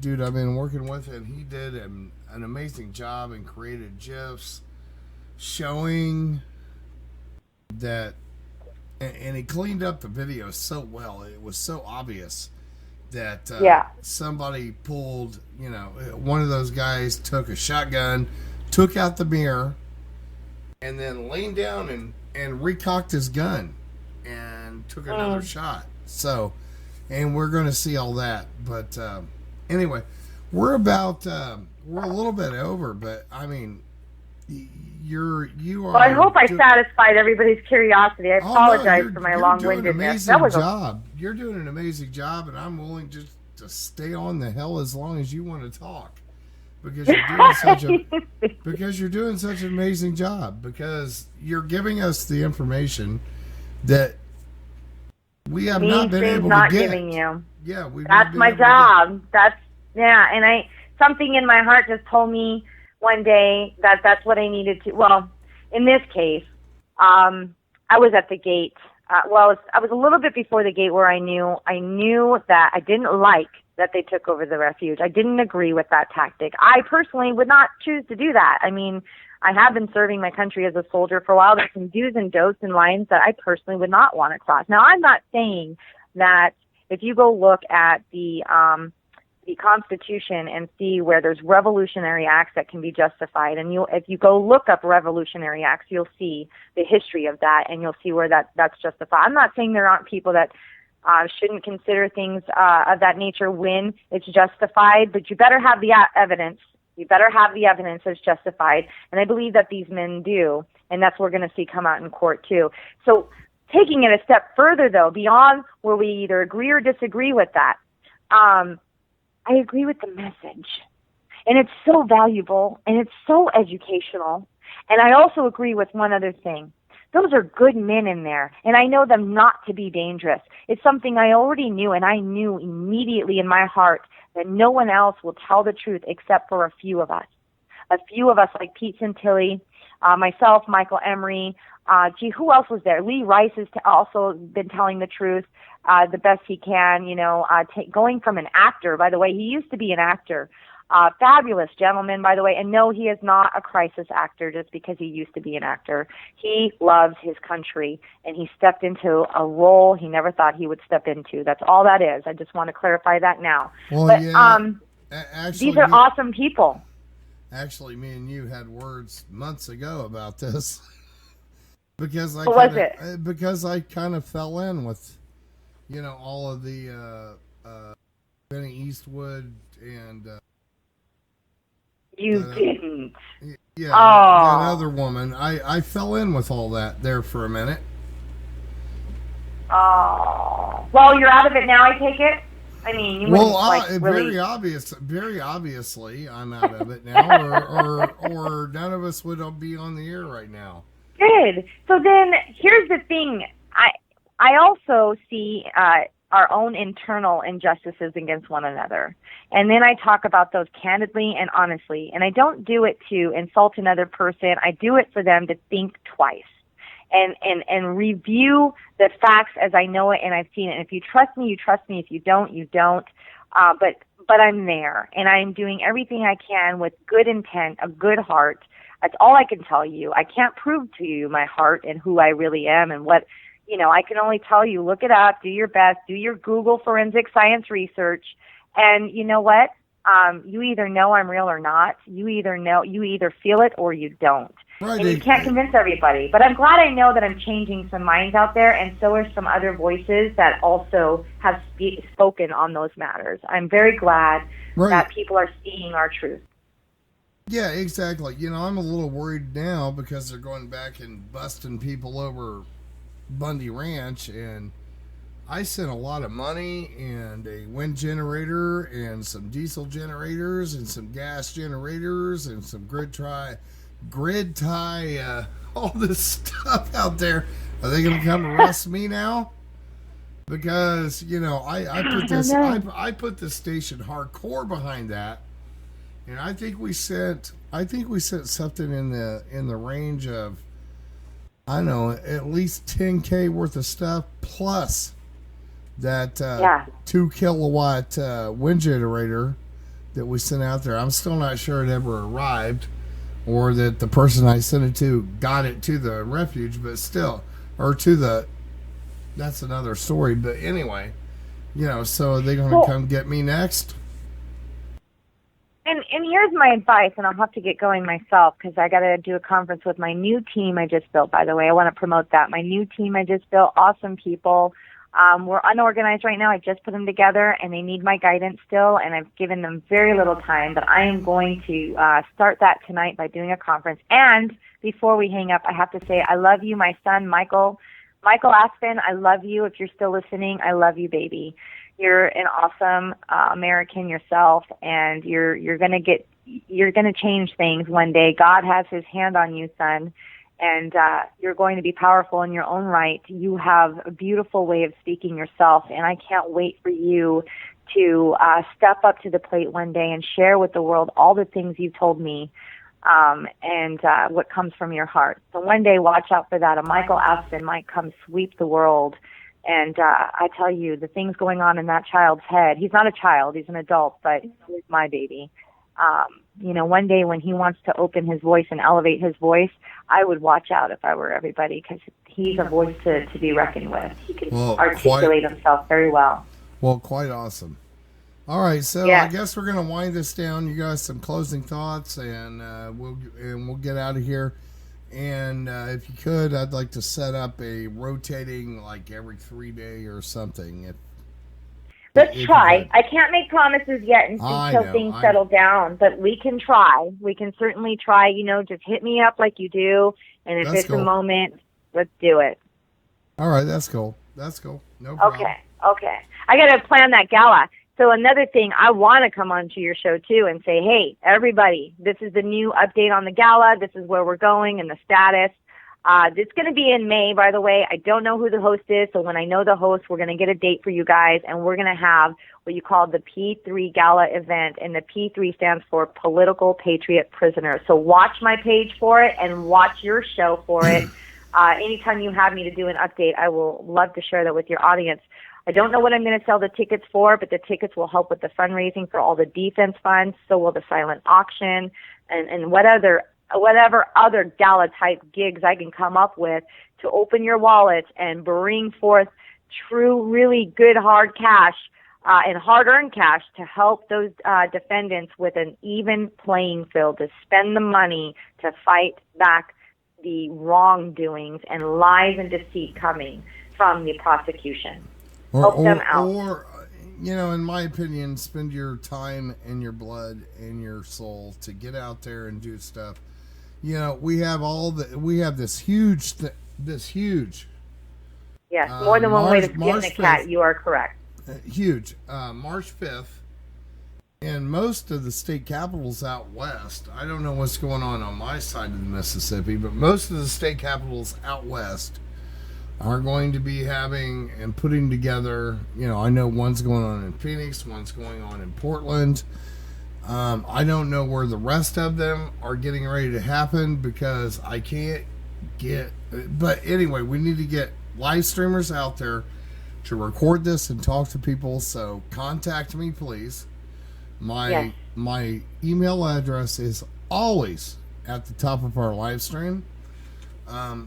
if you know something going on in your state, please contact me. And if you live in that state and you want to go out and live stream, I will, cover your finances the best I can. I don't have a bazillion dollars, but we'll do what we can. There you go. All right, guys, I have to go. I love all of you. I love all my Americans. I will always fight for Americans. I started out as a soldier, but now I'm doing it right. Love you guys. Good night. You're still a soldier. Yeah. All right. Peace out. Peace out. Talk to you later, man. All of you. Bye. Bye. All right, so there you got it. The whole everything out there, anybody wants to doubt who she is, whatever, bite me.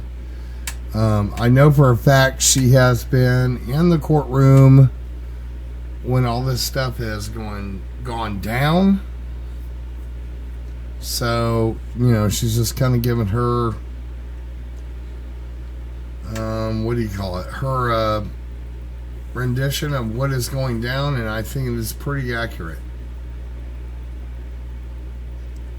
I'm going to play one more piece, and then I'm going to bed. Good night. Lavoie was shot dead in Oregon a few weeks ago by authorities. You may remember seeing it. It was on television quite often, but unfortunately the media has forgot about the story. I have not. Unfiltered has not. Newsmax has not. And we are going to continue sticking with this story and things about the BLM. On the phone with me right now, making her first, if you will, media appearance since the death of her husband, is Jeanette Finicum. Jeanette, thank you for taking the time and being so brave in joining me today. Thank you, Dennis, for having me. Okay. Last night, you and I spoke about this interview, and I asked you first and foremost about the autopsy results that you received back because the family hired somebody to do a private autopsy. You told me that you could not share the results of that autopsy until the feds released theirs. Is that correct? That's correct. Okay, and I will respect that, and I think everybody else watching does as well. That being said, you also told me that your lawyer was up in Oregon. And I asked you, hey, is he going to check out the SUV that Lavoie was driving? And you told me? I said that he was denied access to view the truck and will not be able to unless we go further with other legal matters. How are you ever going to know what exactly happened that day if your lawyer does not have access to information such as what took place with that truck? Well, I don't have to know all the ins and outs legally. I know who my husband is, and I know who he was, and so I know what happened in his final moments. I know what kind of man he was. My children know what kind of man he was, and so we can rest assured and know those things for ourselves. All right, well, let me ask you, Jeanette, let me ask you a question. I want to take you back to that snowy day in Oregon. You say that you know your husband, and there's no doubt you'll know him better than anybody else does. What happened? Why did your husband drive towards the men and then veer off to the snow? I mean, in your estimation, you've seen the video. What do you think took place? I think that when he took off, he was trying to get to the sheriff's. He said as much. And as he was going around the curb, I don't believe he expected a roadblock. He had to make split-second decisions. He had to decide whether to go to the right or go through the middle or turn to the left, where it seemed to be the least risky. And so I believe that in those couple of seconds, he chose to go that direction to save the people in the truck. I know that he dashed out to diffuse the situation. I know that with every part in my soul. I know that. I know that he was trying to protect those two women and Ryan Bundy in the back seat of that truck. Nobody runs out of their truck with their hands up expecting to be shot. You know, what is it that our country has turned into? Do we believe that mere words justify the use of deadly force? Do we believe that peaceful actions justify the use of deadly force? Do we believe that 2 hands up in surrender justifies the use of deadly force? Go ahead, Jeanette. I was going to ask you a question. Do you believe that your husband was murdered? I believe he was taken out. You do? Yes, I do. Why do you think? I tend to agree with everything that you say. I mean, I didn't know Lavoie, so I can't attest to what you're saying about the fact that he was the sort of man who would protect the other people in his car before himself. But in talking to you, I'm going to take your word for it because you seem like one of the most honest people I've ever spoke to on the phone. I told you that last night. And so in that being said, I watched this video and I see a man, if I'm taking your description of him, which is a man who's going to worry about the people who are in that car before he worries about himself. And so he jumps out, he's got his hands up, he's in deep snow, and I don't believe he was reaching for a gun. Do you believe he was reaching for a gun? No, I don't believe that. I don't believe that. I believe that there were other things going on that we won't know until we have sound. We won't know until we have further information, and which we are actively working on getting. And we are going to move forward and are actively engaged in pressing forward with a wrongful death suit. Because you think, why do you think he was taken out, using your words? Yeah, and maybe that's a poor choice of words. I believe that he was killed, and I believe that it wasn't necessary for him to be killed. I believe that he had his hands up, he was surrendering.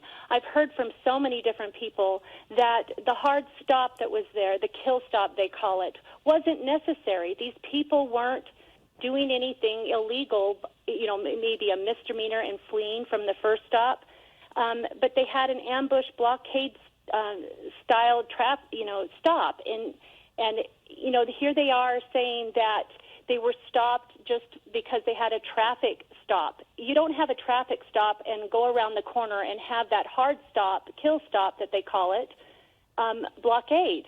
You don't do that for a normal traffic stop.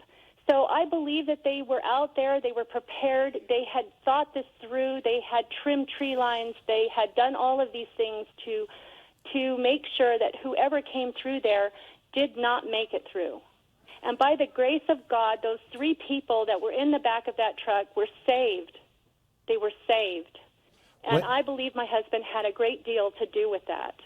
By jumping out of the truck with his hands up, trying to defuse the situation. I have 5.5 minutes left. I want to get a bunch of other things in here. Yes or no, and a little description if you like. Was your husband a violent man? No, he wasn't. He didn't so much as even have a traffic ticket on his record. He never went over the speed limit. He always talked to me about keeping the speed limit.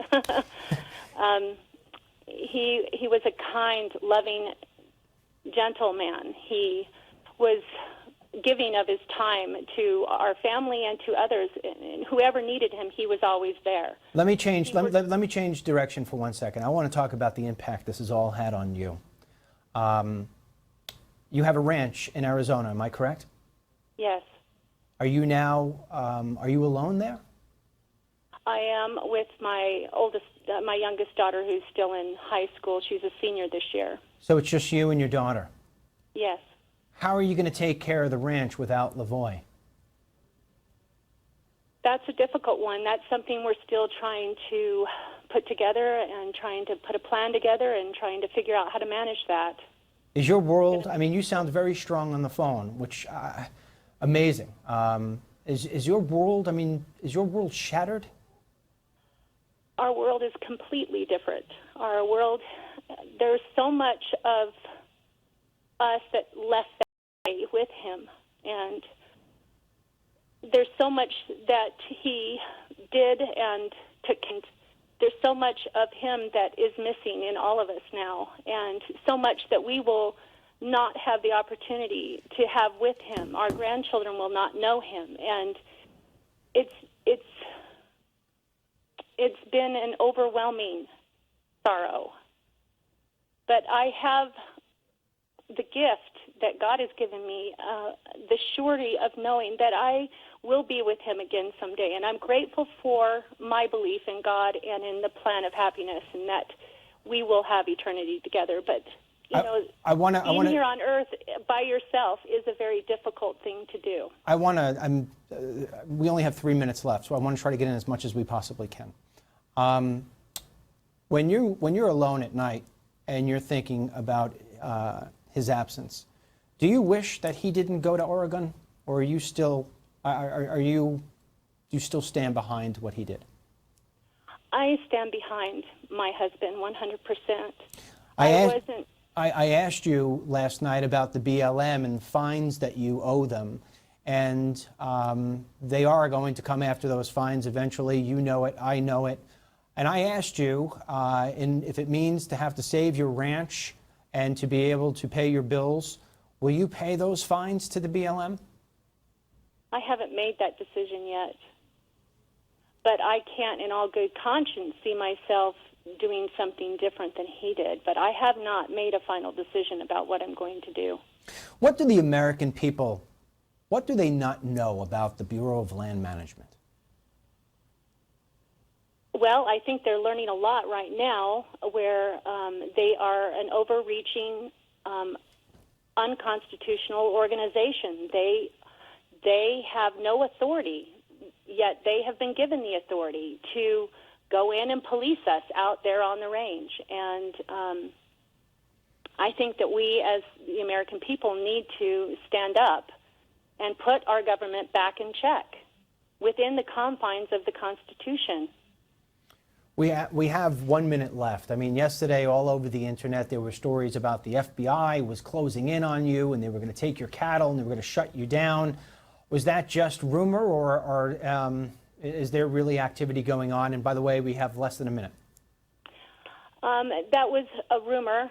However, it was a credible person telling me about that, about the trucks heading out my direction, and so we had to check it out. It was very nerve-wracking there for a minute, but we were able to find my cows safe and sound. And I just have to say really quickly how much I appreciate everybody who has stood by our family and has supported us and came to my aid yesterday. I was so amazed at all the people that came to help. And I just want to thank you. I want to thank all of All right, you know, that came from Newsmax, but I gotta be honest, who the hell has less than a minute? I mean, if you want to broadcast the truth, you have to actually do it, like I just did. You know, I do my bit, my time, and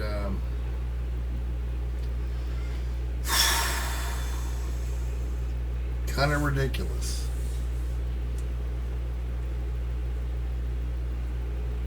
Like, I would like to get an interview with the boy's wife, but I'm not even going to try.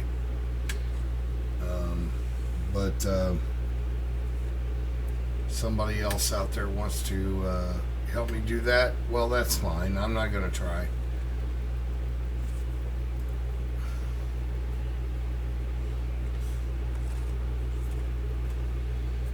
But anyway, thanks folks for tuning in tonight. I'm kind of out of here. I'm done for the night. You know, what is this, Thursday?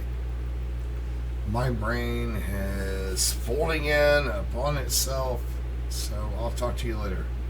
Peace out and good night. And you folks have a really good tomorrow, I guess. Good night.